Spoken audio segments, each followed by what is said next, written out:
Happy Wednesday, June the 26th, Hebrews chapter 10, just verses 5 to 10.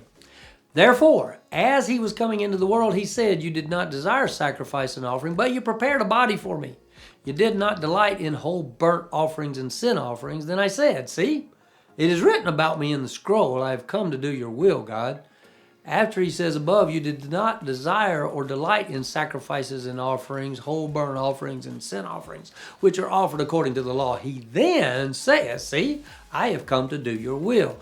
He takes away the first to establish the second. By this will, we have been sanctified through the offering of the body of Jesus Christ once for all time. So what the writer, what God by inspiration is describing for us is the abundant sacrifice that we have, that Jesus made on behalf of us, of God's people. Burnt offerings and sacrifices are part of the shadow tabernacle.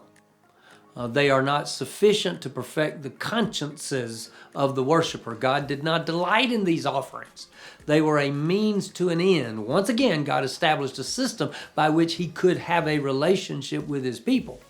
Most of them misunderstood and disobeyed the instruction of God and reduced the relationship to a mere empty practice of superficial behavior. God has always desired an intimacy with his people that resulted in obedient worship. We are to surrender and sacrifice ourselves to him. See, our sacrifice is wholly contingent on Jesus' sacrifice, which opens the way for us to enter the most holy place into the presence of our Creator God. Jesus is the abundant, all-sufficient sacrifice. We are then to avail ourselves of the presence and will of God for our lives. Therefore, we must present, Paul says it in Romans, we must present our bodies as living sacrifices, which is reasonable worship. Abundant sacrifice is Jesus. Responsive sacrifice is surrender. We'll see you tomorrow.